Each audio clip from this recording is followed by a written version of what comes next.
সাইমা হঠাৎ চিৎকার করে উঠল, অনির্বাণ শুনো। সে ডায়েরির শেষ ছেঁড়া পৃষ্ঠা বের করল।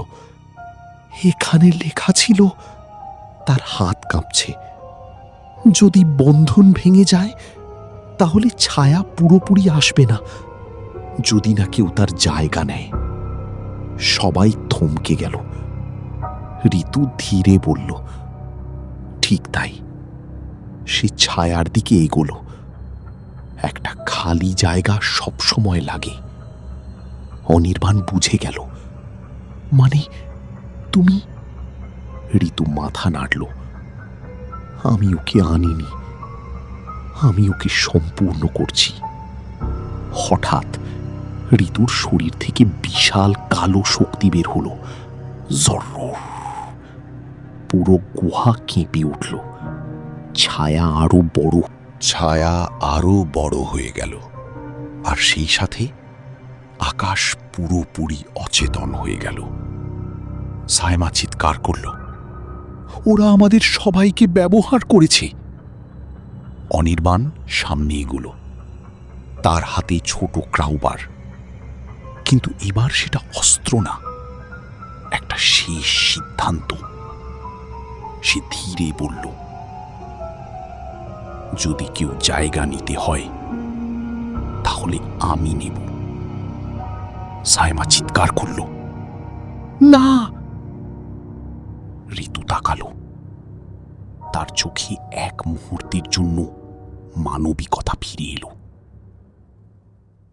তুমি পারবে না। গুহা পুরো ভেঙে পড়ছে, ছায়া আকাশ ঢেকে ফেলছে। ঋতুর শরীর পুরো ছায়ায় মিশে যাচ্ছে। সে শেষবার বলল, এটা শেষ না, এটা শুধু শুরু। অনির্বাণ শিলালিপির ভাঙা অংশ হাতে তুলে নিল, আর ঠিক সেই মুহূর্তে ছায়া পুরোপুরি বিস্ফোরিত হল। বুম! সবকিছু অন্ধকারে ডুবে গেল, আর সেই অন্ধকারের ভেতর থেকে ভেসে এলো একটা নতুন কণ্ঠ, নতুন ধারক পাওয়া গেছে। অন্ধকার, এত গভীর অন্ধকার যে সময়ের ধারণাও হারিয়ে গেছে। গুহা এখন আর গুহা নেই, এটা যেন একটা জীবন্ত শূন্যতা। চারদিকে শুধু সেই কণ্ঠ, নতুন ধারক পাওয়া গেছে। অনির্বাণ হাঁটু গেড়ে পড়ে আছে, তার হাত কাঁপছে। শিলালিপির ভাঙা টুকরোটা ধীরে ধীরে গরম হয়ে উঠছে। তার মাথার ভেতরে একটা কণ্ঠ ঢুকে যাচ্ছে, শান্ত, গভীর, ভয়ঙ্কর। তুমি প্রস্তুত? সে দাঁত চেপে বলল, চুপ কর। তার চোখের সামনে হঠাৎ দুইটা দুনিয়া ভেসে উঠল। একটা বাস্তব ভাঙা গুহা, সাইমা, আকাশের অচেতন শরীর, আর একটা কালো বিশাল শূন্যতা, যেখানে শুধু সে আর সেই সত্তা।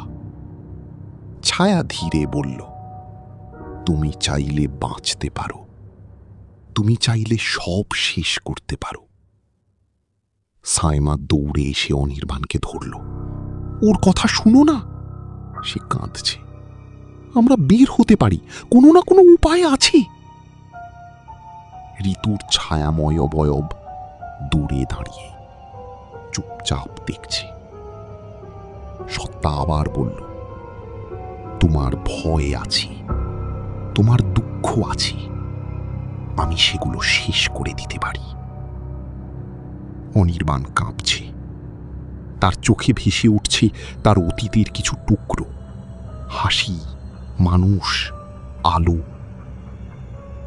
সব মিলিয়ে যাচ্ছে। হঠাৎ সাইমা চিৎকার করে উঠল, অনির্বাণ, এটা মিথ্যা! সে শিলালিপির ভাঙা অংশটা তুলে ধরল। প্রতাপ রায় লিখেছিল, ছায়া কখনো শক্তি দেয় না, সে শুধু জায়গা নেয়। অনির্বাণ থমকে গেল। এক মুহূর্তে তার চোখ পরিষ্কার হলো। সে বুঝল, এটা কোনো সাহায্য না, এটা দখল। সে ধীরে বলল, আমি বুঝেছি। অনির্বাণ উঠে দাঁড়ালো, ছায়ার দিকে তাকিয়ে বলল, তুমি আমাকে পাবে না। সত্তা হেসে উঠল। তুমি তো ইতিমধ্যেই আমার কাছে। অনির্বাণ শিলালিপির টুকরোটা মাটিতে আঘাত করল। ক্র্যাশ! একটা আলোর বিস্ফোরণ। গুহা কেঁপে উঠল। ছায়া চিৎকার করল, না! সবকিছু ভেঙে পড়তে শুরু করল। মাটি, দেয়াল, সময়। ঋতুর অবয়ব কাঁপছে। তুমি এটা থামাতে পারবে না। আকাশ হঠাৎ চোখ খুলল। আমরা এখনো আছি। গুহার মাঝখানে বিশাল ফাটল তৈরি হল, আর সেই ফাটলের ভেতর থেকে আলো না, অন্ধকার না, একটা নতুন শূন্যতা বের হতে শুরু করল। সত্তা চিৎকার করল, এটা শেষ না। অনির্বাণ তাকিয়ে আছে, কারণ এখন সে বুঝেছে এটা শুধু যুদ্ধ না, এটা একটা চক্র। আর সেই চক্র এখন আবার শুরু হচ্ছে। গুহা ভেঙে পড়ছে, চারদিকে পাথর খসে পড়ছে, বাতাস ভারী হয়ে উঠছে, আর সেই ভেতর থেকে উঠছে এক অজানা গর্জন, আমি শেষ হব না। অনির্বাণ মাটিতে হাঁটু গেড়ে দাঁড়িয়ে আছে।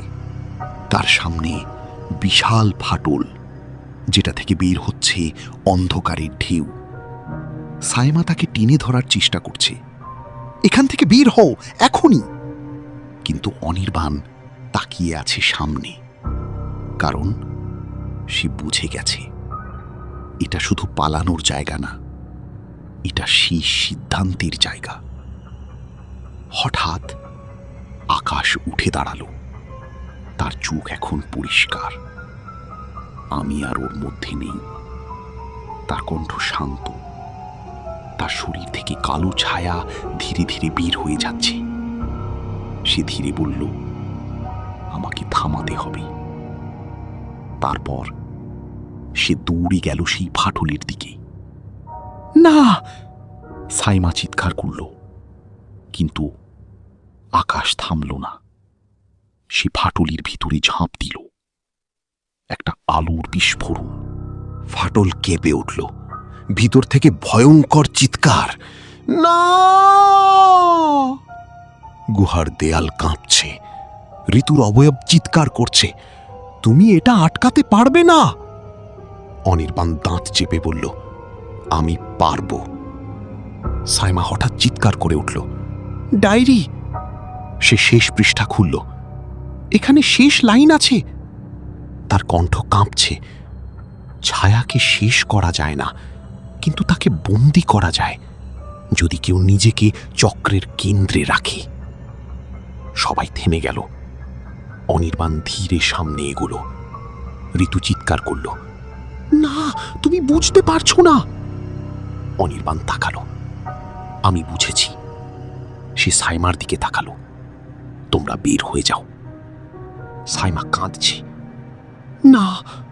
অনির্বাণ শিলালিপির ভাঙা অংশটা হাতে নিল।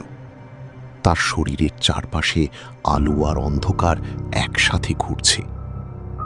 সে ধীরে বলল, যদি কেউ এই চক্র থামাতে পারে, তাহলে সেটা আমিই হব। সে ফাটলের দিকে এগিয়ে গেল। ফাটল বিশাল হয়ে গেল। ছায়া চিৎকার করছে, তুমি আমার হয়ে যাবে। অনির্বাণ চোখ বন্ধ করল, আর সে ফাটলের ভিতরে ঝাঁপ দিল। এক মুহূর্ত সবকিছু থেমে গেল। গুহা ধীরে ধীরে স্থির হয়ে এলো। ছায়া নেই, কণ্ঠ নেই,